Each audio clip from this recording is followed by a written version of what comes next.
Welcome to the Innovation Conversation, a podcast about innovators, both in business and real life. Hosted by myself, Ricardo Pascual, and Harry McDonough. Today's episode is sponsored by Hyperskill. Hyperskill is a learning and training platform that enables people from all over the world to learn new tech skills.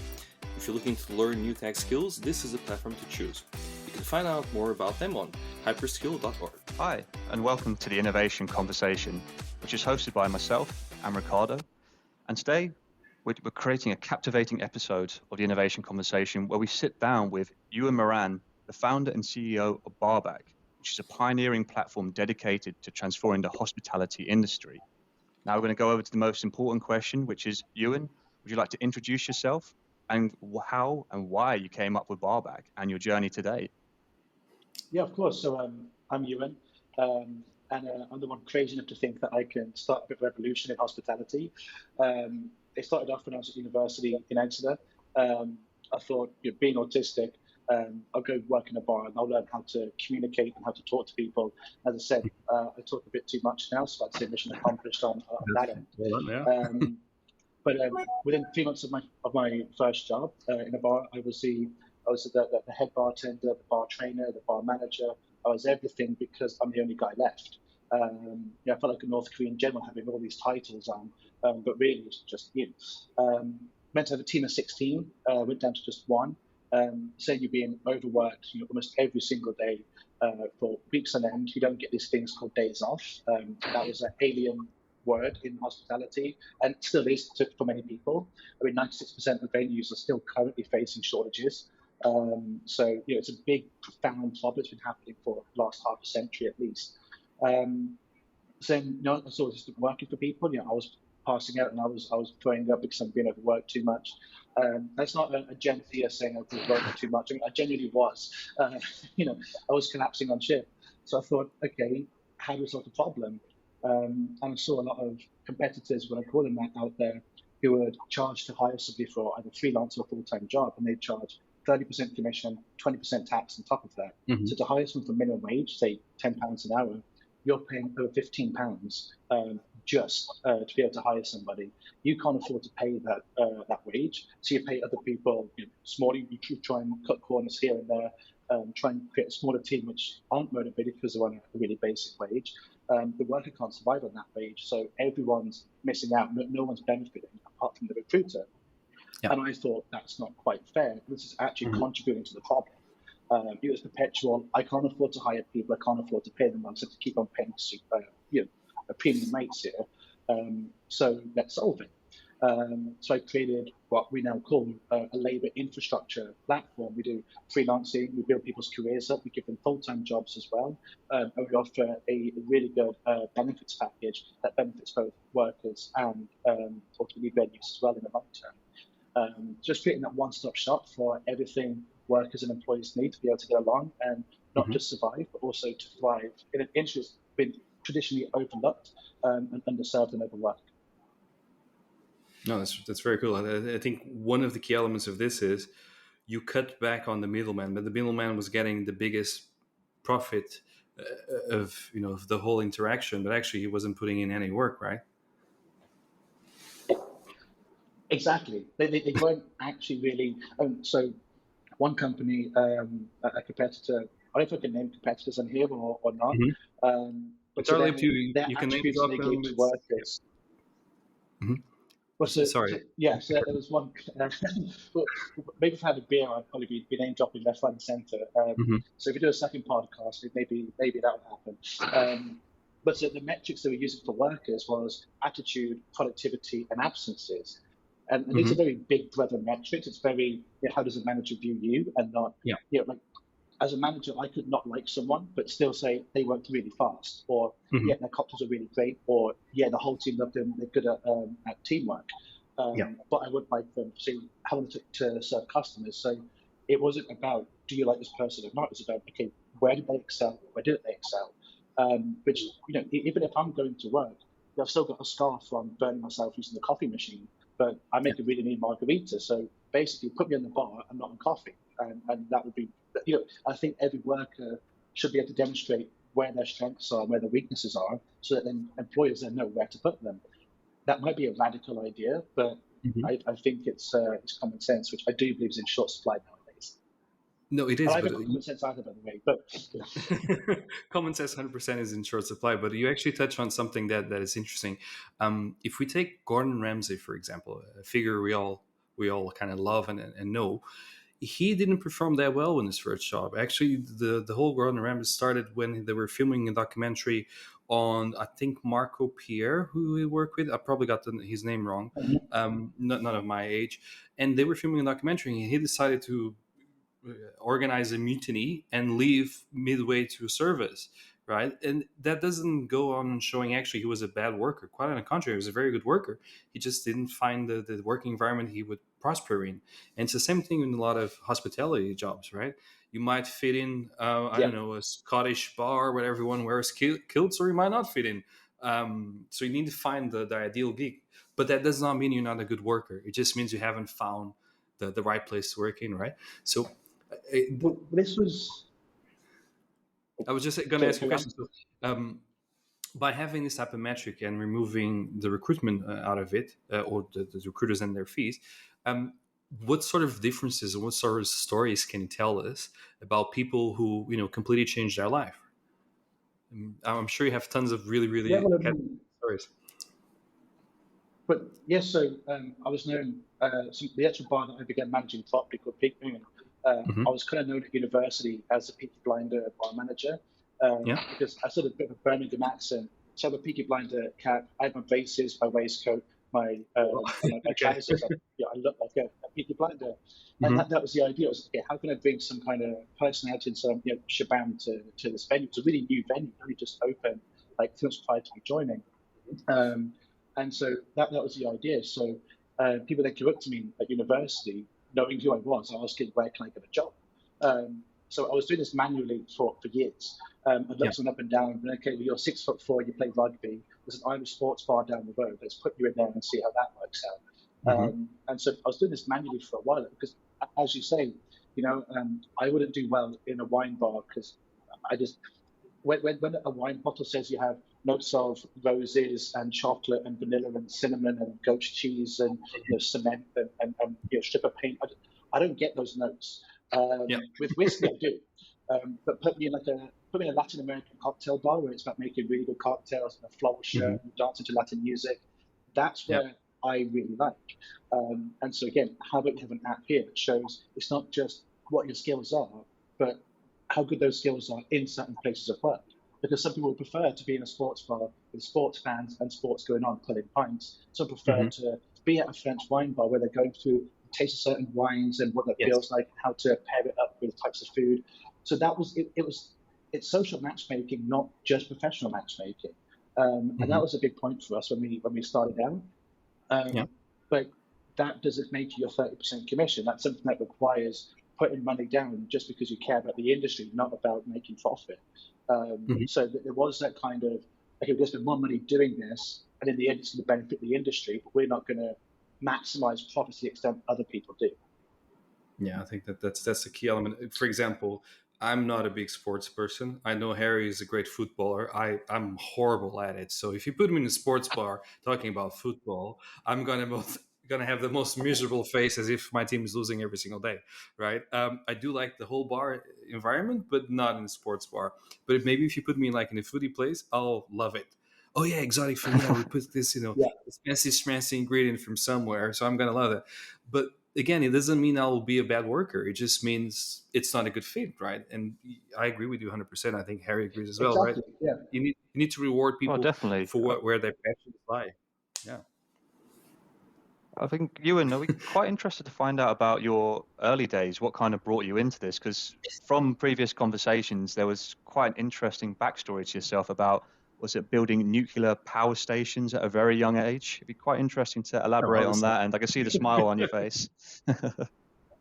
Yeah, well, I mean, this weekend that I was just at, it was all about, so there were BC for 15, 17, and it was all about getting young people who are kind of super nerdy and super innovative and getting them all together. And I was saying to Harry, there was somebody who was like 16 years old building like a bio recording app to measure athletes' like burnout stress levels when Okay. you're 16 doing this. It was full of people like that. But yes, for me, I'm 24 now, but 10 years ago I began working on Project Nevada, which was named aptly after the Nevada test sites where the nuclear bombs were tried. We might get through to Area 50 and then Area 52 onwards. Yes. And then Area 51 currently doesn't actually exist, but moving on. So I was building, the idea was to design a nuclear reactor that was portable. We could basically democratize energy because nuclear fission is really cheap, it's really reliable, it's really eco-friendly, despite what some people say. It actually is eco-friendly too, as long as it doesn't go kaboom. If it does go kaboom, then you've got a problem. But just look after it, and it'll look after you. And so you can put these reactors in industrial estates, military complexes, any high security area like the government buildings, like the White House, for example. You put them here, and you can use it for spaceflight as well. Currently, to get to Mars, it would take us about 3 to 9 months. But with these nuclear reactors, you get them in 2 weeks. So massively shortening interstellar travel. But then you have to create a shipyard, and you have to be able to attach this stuff, and that's a whole other ballpark. This is a whole other, There's a stepping stone to get there. Okay, but we're not. So but we're not doing. that. Sorry, Karina. We're not mixing Barback with anything nuclear at this stage, at least. Nuclear drinks, I hear they're a big thing in the future. But I think it's a very interesting story going from nuclear power stations to Barback, but also even your story about how you actually raised your first bit of investment for Barback. I thought that was incredible, and I would presume a lot of our audience would be really interested to see how you actually raised your first bit of cash or finance. Actually, yeah, I mean, I imagine a lot of entrepreneurs, listening to this, so it could be actually a really good piece of advice, maybe. I don't know. But so 2 of my first investments were on a train. I just got on a train and then started talking to somebody next to me. Then the first one was getting the night Riviera, which goes from London down towards like Cornwall. And to get to Exeter took 4 hours. It was at midnight. It was like 3 a.m. in the morning. We'd by Bristol, and the train stopped for like an hour. And this guy turns around to me and goes, "Are we not moving?" And I was like, "Are you Scottish?" And he was like, I went, "There's a bar on this train, so we use it." Because the train has a bar on it, right? It's a night train, so it's got like a whole bar. Right? Yeah. Like the 2 Scotsmen has to do what 2 Scotsmen should do, and there's a bar on the train. The appropriate thing to do is to go to the bar and drink it dry. And we did. He was asking me all these questions about what I'm doing, and I'm an entrepreneur. My head was going a little bit big with the questions he was asking. Yeah. And then I asked him what he does, and he was like, "I'm a global director over at Aldi." I used to eat the words I just said. Anyway, so we had a quick call afterwards. Literally, there were only some little gin bottles left on the train. There was nothing else left. So, to follow this advice, you have to have a high tolerance to alcohol. But then you ended up putting the first check in, the first 4,000.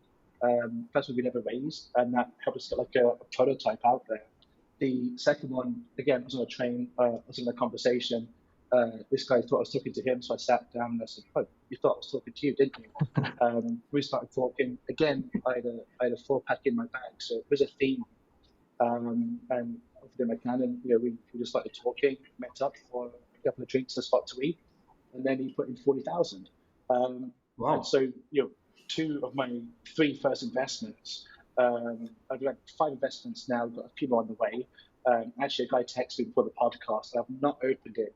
Just because it's like what do you call it, Schrodinger's investment, right? Until I open that text, I've either gotten it or not gotten it. So I'm not gonna open it for the interview.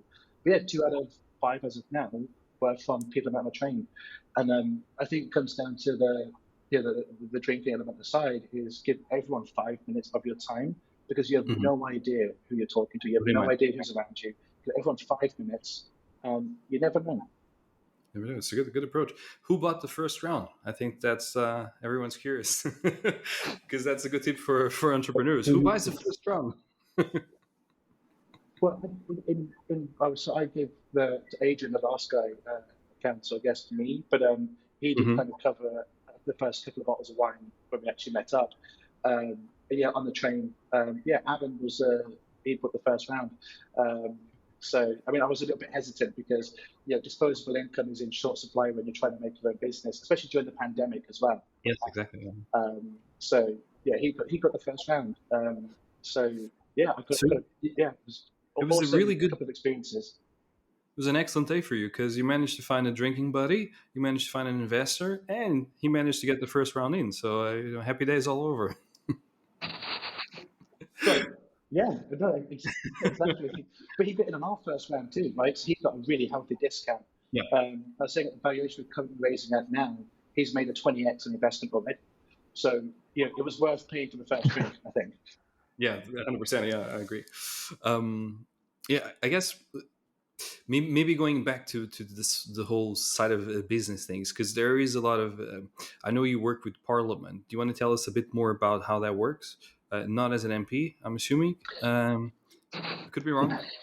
No, I mean, give it a few years, and we'll see what happens. Mhm. But You never not know, yeah. yet. Um, Yeah, so I mean, I had this notion that okay, what we're building touches on HR law, touches on GDPR law as well. Yeah. We're using blockchain technology, so there's blockchain law as well. You're paying salaries, it's fintech law too. So we all the big button issues in government, I'm just tapping them all. So I thought we should probably reach out to some peers and reach out to some MPs and Hmm. ask what should we do? How do we do this?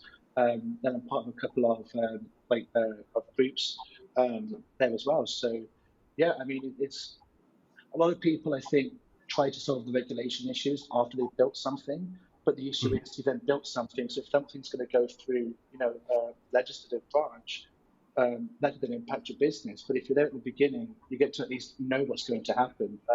In the future, you can actually prepare yourself for that and Hmm. address those concerns through the proper channels, I think. So yeah, essentially that's that component. Cool. I guess we have here a question, which I could be quite interesting, is about social responsibility and how Barback does that. Um, could, is there anyone who came back to you and actually said, "Look, this completely changed the way I go about making money and the way I go about this industry. It's been night and day. Before I hated it, after I absolutely love it, and I found my true passion in the industry, my true calling in life." Do you have any of those stories to tell us?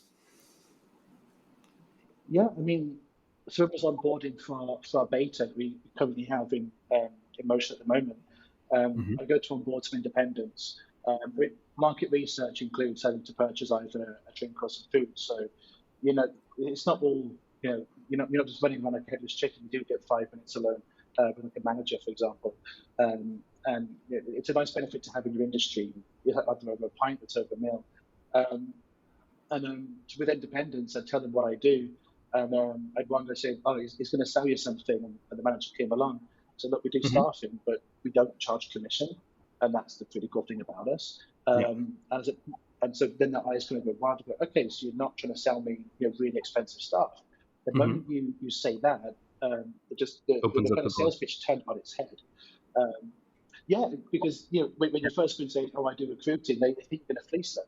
And this is a huge problem, which is why a lot of previous startups who do commission for a freelancing don't actually work out. It's because the employers know you're fleecing them. They know that they're handing money over fist for Mm. this, and sometimes they can't help it. So when someone comes along saying, "Hey, I don't do that," and also we give you some pretty cool benefits in return. Yeah. And the really cool thing what we do is the fact that other companies can't match our pricing Hmm. because if you're charging that much commission, you have recruiters working for your business. Now those Yeah. recruiters get a slice of the pie when recruitment gets done. Yes, of course. So to match our prices, that means that your recruiters aren't going to get any of that really healthy bonus that keeps them interested, that keeps them employed at the business. Hmm. So we've kind of got a bit little moat there. So we've got a price matcher. So you have to get some employees because they're not going to hand around to get no commission. Of course, yeah. I think that's a valuable insight and tip for anyone starting in business, which is don't try to make it just for yourself. Try and add value to someone else's life. That should be Definitely. your goal, isn't it? How can I add value? How can I solve someone else's problem? And then you're gonna get your share because that's gonna happen. If you get business by solving someone else's problems, that's it. Happy days. I think the problem you touch on, which is recruiters are just in for the sake of, yeah, I'm going to place someone and that's it, and the story. Actually, no, because placing someone and the cost of hiring someone and then the cost of firing someone, of training and of a mismatch, it's actually really, really high. And most of these small businesses, especially in hospitality, because it's a very high turnover industry, that's not what you want. You don't want to have staff revolving through the door every day. You need to train them up. You're going to have drops in productivity. You're going to have a longer queue waiting for a beer, coffee, your food, whatever it might be, right? So you need to make sure it's well aligned and everything works seamlessly. Well, this is where our career building element came in as well. Was like, okay, so what extra value beyond pay can we give to our workers? And the idea was, okay, most workers are at university or they love hospitality and want to go from being a bartender to being a bar manager. And I said to quite a few people in the industry, I said, look, if I was using the platform, I'd be building my career to the point I could be a bar manager over in Hawaii. Because at that point, sure, you're working in the bar, but you're in Hawaii. So are you really working? And with our platform, you can really work hard and build your career and demonstrate yourself to be worthy of that job. So about career progression, and then we say, and if then all your shifts are being ledgered, for example, or your places are being ledgered, how hungover are workers going to get themselves when they know that this is going to go towards their career, towards their CV? How rude are they going to be? Because there are some bad eggs in hospitality, there are bad eggs everywhere. How do we show them that if you work hard, you're going to get a lot of value down the line? And so it's about providing literally lifetime value. Like people always ask in the VC world or the investment world, what's the lifetime value of the customer? How much money are you going to get from them? Part of my response is, but the lifetime value we're giving them is they can use this to get any career they want once they've demonstrated who they are as a worker. And again, it comes to that social responsibility angle of, okay, I'm not just doing this for my money. What value and what help can I give to employers and employees alike, no matter what their walk of life? And that was a really central question to planning everything what we did. It's definitely a very big that makes good sense. I was going to quickly mention on that one, how, I guess going on to a certain area, which is yourself being quite young, 24, you mentioned earlier about having autism as well. How do you find these, I guess, they're not stigmatisms. Nowadays, we're here to promote and really alleviate these into the world of EDI. How are you finding that's really helping you in today's world, being a young entrepreneur, someone who's in the EDI brackets? Are you finding it's more open for you, or is it still a very, very tricky world? Because you come across as a lot more mature. I wouldn't have taken you for 24, maybe my age or Ricardo's, but it's the years of wisdom you have. I know.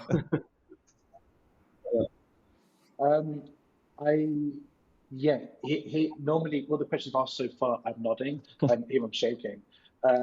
EDI doesn't really apply to neurodivergent people. It should, but it's still, it's a bit of a minefield at the moment. It's still, what do you look like? If you've got a physical disability, then you do fit that track. If you've got a mental disability, one don't ask. So all the funds set to apply to all the programs, accelerators. People ask, what's your race, what's your religion, what's your gender orientation, what's your sexual orientation, all that stuff. Not one fund or one accelerator out of the probably 1,000 I've applied to, they asked, do you have neurodivergence? No one asked it, not a single person. Really? So, really. I mean, wherever I've applied to, there's never been that little tick box where you can show, look, I'm neurodivergent. I know. I was really frustrated with this actually because we do also exist, like we do exist as well, and that's the thing, because for me, solitary soul asked that is impressive, because I actually think, because I got ADHD, which explains why I love cooking so much, because I'm multitasking all the time and I love the intensity, right? Multiple tasks, high intensity, high dopamine, my brain is happy. So if I was to run a restaurant, I'll be looking for people exactly with the same type of energy, because I know they can multitask. I know their brain is built differently, and I know they will thrive in a high intensity type of environment. But if you're looking for something on the other side of the spectrum, maybe someone who needs a more focused approach, something like that, maybe I would go for someone who's the exact opposite. They need concentration, they need focus. they'll be excellent pastry chefs, for example, right? Those really beautiful Yeah. cakes, tons of layers, things like that. So yeah, why would you not try to fit into to those skills? Because I think it's a skill, it's I a mean, superpower. I've also been going through my diagnosis for ADHD, and ADHD is one of those, like, I love it and hate it at the same time. It's just, yeah, it's really chaotic the way you are in the domain of chaos, and you are cooking. You've got 20 things Mhm. at once. Like, you just go into like Superman mode. Mhm. So yeah, I totally understand where you're coming from there. And I think that's what's great about entrepreneurship. If you have ADHD, is that, you know, you're doing multiple things at once. You're replying to multiple emails, with multiple calls, multiple Yeah. meetings, trying to work on multiple designs and stuff. And it's like cooking. You're cooking a business. The cook time takes a while, but, you know, hopefully you've got a really tasty dish once you're finished with it, and everyone loves it. And I think that's a pretty cool metaphor that we could use. Um, but yeah, no, like I say, I've never seen an application where it says that at all. Being young though does help, and it either does or it doesn't. So sometimes you get passed on, you're a young student, you haven't done your 5 years at Deloitte or PwC or EY, you Mhm. haven't done your two grad scheme at JP Morgan, so what do you know? And you have to prove that you do know something, but then the door's open. Sometimes when you're young, actually, so this fun, including 17, which I've got the book here, the awesome book that is written, it's about, you know, investing in like young people at that Mhm. young age, really taking them with them, creating the invisible college, he calls it. Mhm. And, you know, so you've got people there who, if you are young, go, okay, you're nuts, but you're nuts enough to make something work. Yeah. Now just show us that. And some people are like that. They like the underdog. They like the young person who's got that little bit of naivety, but also has that kind of passion, and they have the knowledge. Yeah. So Yeah. the young one, it goes both ways. But the neurodiverse one, I'm still yet to find people who even ask that or even consider it to be a thing. Hmm. I got a follow up question that's related, but at the same time not related, which is to do with the shortages in the industry, right? So for all our Yeah, international listeners, just to kind of put things in perspective, the UK went through a process called Brexit. We're not going to get political on this at all, but it did mean that a lot of no, because we all have our own opinions, obviously. But it did mean that a lot of the young workers coming in from the European Union are no longer allowed to come into the country. And also, a lot of the hospitality jobs are not particularly well paid, which means that the UK can no longer hire people from abroad to work these type of jobs because they pay under the threshold for immigration. So, how are you finding um, the industry staff shortages? What type of ways are you fighting back against it? What's happening? Tell us your insight on this, because you have super insightful insight. Let's call it that way. yeah. Well, we constantly do our research, and every quarter we do, I think, a quarter report of the industry, like a state of the industry, Hmm. like a little pun on the State of the Union the US do. Yeah. I would contend that, yeah, Brexit did kind of screw over hospitality. That is a fact. But this labour crisis is actually affecting Western Europe and North America, Hmm. just as much. Um, and there's a big problem here, in the US when it comes to people who are unemployed. They're classed, if they're not looking for work, they're classed as retired. Um, Okay. that's, no, you're not retired. You're just not working for work. Same Yeah. with the UK. If you fail to find work within a few months, Hmm. you're classed as not looking for work. So you're not unemployed. Um, so if you add those people into the unemployed statistics, Hmm. those statistics kind of double, Oh, which wow. is really scary, because no one really knows about this. So it's the Yeah. question of, why are people not returning to work? Now, a large part of that was furlough, especially up until round about now. People Hmm. still have, they're having a, £1,500 a month furlough. You got that for 36 months. You're on a nice bit of cash, especially if you live with your parents, for example, which a lot of them are bartenders. So it's like, okay, well, that cash will dry up, so we're going to get returning to the workforce soon. But there's a lot of remote work available now as well, which I think is a big contributor as well. Your problem also is true. Now that's like half of the problem, and I'm just saying the other half of the problem that we have, which together Yeah. creates a very, morbid outlook for hospitality. Um, but so a large part of that we solve through what are our career building and two, our benefits package. I mean, what young kid doesn't want discounts on alcohol brands, for example, or on certain types of food or whatever. So how can we entice people to come back into the industry? And so it's basically just being really competitive with other jobs. We can't pay £25 an hour local venues, but can we give you £25 an hour in value elsewhere? Yes, we can if you know where to look. Not going to disclose where to look because that's a little trade secret. But it was about how do you make working here so valuable that people will take that plunge and come back into the workforce? And that's a big question that we've worked on for about October, November on how to solve. Have you managed to solve it? Problem. But I'd say we're getting there.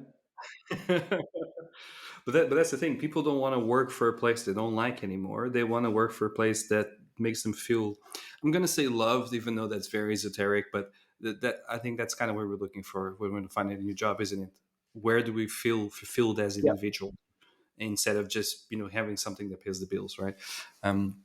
So yeah, it's good that you found a way of fixing this issue. And I found, at least, I don't know if Harry, you had the same experience, but going out after the pandemic, at least in London, was night and day.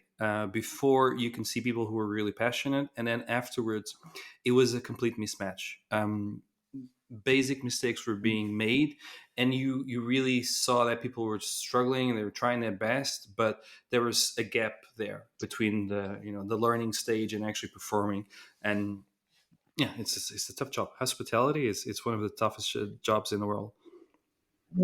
It doesn't have to be. I do still see glimpses of shadows past that you kind of mentioned. There's a company called the Craft Beer Company. Small chain, family run, and on the tin, craft beer, that's what they do. And everyone who works there, they love craft beer, which is a really good fit. It's kind of going back to that social matchmaking again of, okay, no one's going to return to work for something they don't want to work at in terms of change for employees. And the question is, okay, we're going to get you staff that you really like and the staff really like you, but you got to treat them right this time because they've all got PTSD from working work so many hours in a really underpaid job in a really bad area, something they don't like. So how do we solve that problem? And that's, again, something that was at our core was there's going to be a new social contract is going to be made between employees and employees hospitality. That's how we're going to solve this problem. We can't keep on using what we're doing for the last 50 years and hope it's going to work now. People had 2 years to think about this. And people are like, okay, yeah, I'm not doing that again. So again, our platform basically creates a new contract, literally, between employees and employees. And that should be enough. But one thing is scary, though, because then we have a time constraint, right? You mentioned people's souls are being crushed gradually one by one, which is basically what you're kind of saying. So at some point in time, people will just be so soul destroyed, they're not going to have that passion anymore. But if you put out that flame, like and this is actually, again, a big social part of our problem, is that if we create a good workplace people enjoy, so when I applied to 2017, I said, people say that you're a product of your environment. So you let your workplace more than your home place. So you're a product of your workplace more than your home. So we create a good workplace. You then are happy worker. You go home. You have a happy house, happy wife, happy life, happy kids, happy school. You then just you change the social dynamics across an entire nation. That's the naivety in me. So we can actually change like the psychology of people on a national scale for the better, just by giving people a better workplace. You're not thinking you're eventually back at home anymore. I'm just saying you. Good to touch on a quick point. It's a good politician definitely. speech. I wanted to kind of pick up on what Ricardo mentioned there, a key term, which was learnings. And where do you see the hospitality going in the next 5-10 years? How do you see your platform kind of helping or pushing people forward towards these problems you're trying to solve? Where's kind of the end goal for you? Look, we really are. I know everyone mentions you're in a fork of the road kind of moment, but we really are. People can't hold out much longer, so something has to be done. And so the two scenarios are going to happen here. One, we're going to go into a bit of like a hospitality winter, as it is, where we've got a lot more venues closing down because they're just not getting the revenue in and they can't get the right staff. you're going to see a lot of venues going back to offering more basic menus and more basic drinks menus. And if they still fail to produce enough revenue, they're going to be taken over by lots of corporates, and then they become a huge corporate rather than becoming a very unique independent. And I think a lot of us will prefer those independent restaurants and bars. Mm-hmm. That's where all the flavors, all the characters, all the special services, and we risk losing what I think is the golden gems in hospitality. The other side of things, and I'm a half glass full kind of guy with most things. I always look at the bright side of life and all that shebang. Is that we're going to see in this hour of need and in these trying times of not having as much revenue as possible, we're going to double down offering stuff that's unique, like a unique service, any unique decorations we could put up, any unique offerings, any unique type of branding that we come up with. We're going to be doubling down on trying to stand out from everybody else. And that's going to create a resurgence. Actually, I used to talk about how the hospitality industry in Germany back in the Weimar Republic, which was in the 1920s before the Wall Street crash, hospitality had a huge cultural resurgence or renaissance in Weimar Germany. You have 40-year-old men in white tuxedos pouring martinis, but that was, you don't see that anymore, do you? Really? I mean, apart from a few bars in London, that was really common. You had a huge renaissance, and I think we could potentially have that again. And that's something I want to deliver on a global scale in hospitality, not just in the UK but globally. We had it once before, 100 years ago, and literally 100 years to date is when Wall Street crash happened at a few years. So I think a century later we can bring that back. And if that happens, I think you're going to see resurgence in hospitality and resurgence of people going out and having that great, wonderful experience that you mentioned pre-COVID. Definitely. And then as we come to the end of the podcast, we'd be very interested in, especially our audiences, would be interested in hearing about some of your, what would you give to them about starting a venture young, your entrepreneurial journey? What are some of the challenges that you faced and successes, and what kind of insights can you give to our audience in regards to doing what you've done, taking the leap, going, you mentioned, I think you dropped out of uni at one stage and now you're pursuing this full time as well. What advice would you give them? Yes, sir. So I've got to shorten, almost 3 years worth of advice into a couple of minutes. That's going to be a challenge. There we go, a challenge. I feel so by myself. Yeah. I mean, look, when I saw people at university who are trying something new, I again get asked questions because I'd incorporated, I was doing. I was crazy enough to take the leap and incorporate the business and go, okay, I'm now a director of basically a shell corporation, but I'm still a director of a company. I'd say, in short, if I could do it in 2 words, I would just say be prolific. Everything you do, be prolific. When we got to investors I wouldn't stop talking to anybody about what we're doing. I would talk to absolutely anyone in their minds. Be prolific. Try and set up to as many accelerators as you can. Try and set up to as many events as you can. I mean, we've got something called Eventbrite, and most of these events are free. And actually, in the entrepreneurial world, it's like a trade secret. But no one really goes to paid events. If we're not given beer and pizza, we don't go. Even if you can afford it, we still know if it's a paid event and it's not like a conference. If it's a conference, something different. But you can normally find sort of like a promo code anyway. But if it's a free event, you're going to meet people there. If it's a paid for event and it's not a conference, we always go, where's the value? Unless there's a huge speaker, we don't really pay for this event. So just go on Eventbrite, type, entrepreneurship or funding or investment or startup, and you'll find 24 events going on in that city that day, and attend. Even if you're in Exeter or Birmingham or Manchester, you still have this stuff. And just be prolific with funding events, funding accelerators, any webinars that you could find. You got to start somewhere, and it's a numbers game. It's literally a numbers game. If you apply to as many places as you can, set as many events as you can, just attend. And each time you attend an event, you'll learn something new. You learn something new every day, and then you'll get better and better and better. And after a year, you have to give it a go for like a year and a half potentially. But you will. We always say when you entrepreneurship, a lot of people say when you fail your first startup, you've now got an MBA in entrepreneurship. What to do or what not to do for next time, right? I'd say after doing this for like a year and a half, you get your master's degree in entrepreneurship. You can't learn this in a lecture theatre until you have panic attacks and until your heart increases when you're having meetings, until you start Yeah. sweating at events, until you experience like that. You can't learn that in a lecture hall. Just be prolific. It's the whole story. You cannot learn how to surf by reading a book. Doesn't work that way. Uh, yeah, You have to go out and exactly. catch a wave. Yeah, you have to go and experience it, right? And Yeah. as kind of partly our entire things, okay, we've got people who've done stuff. They'd be way better to employ than who've just done a degree. Mhm. When it comes to social impact, again, I'll finish on this. Because we ledger people's careers, if they then apply to a job saying, "Hey, I got a 2-2 in my degree. I didn't get a 2 first, or with honours, but look at what I've done for the last 3 years in work." Yeah. You can see I'm tried and tested.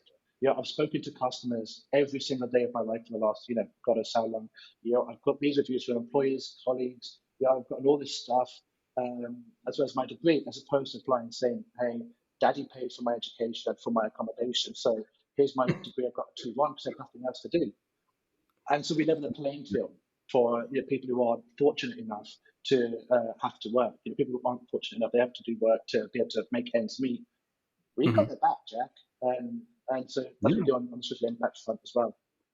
But to be honest, I would always hire someone who has done more in their everyday life than someone who just committed to studying, because their skill set is going to be just limited to Yeah. their academic skills, especially fresh out of uni. Where if you have someone who said, "Look, I went to uni, I got a 2-2," just for international listeners, 2-2 is not the highest graduation achievement you can get or level you can get, but it's good.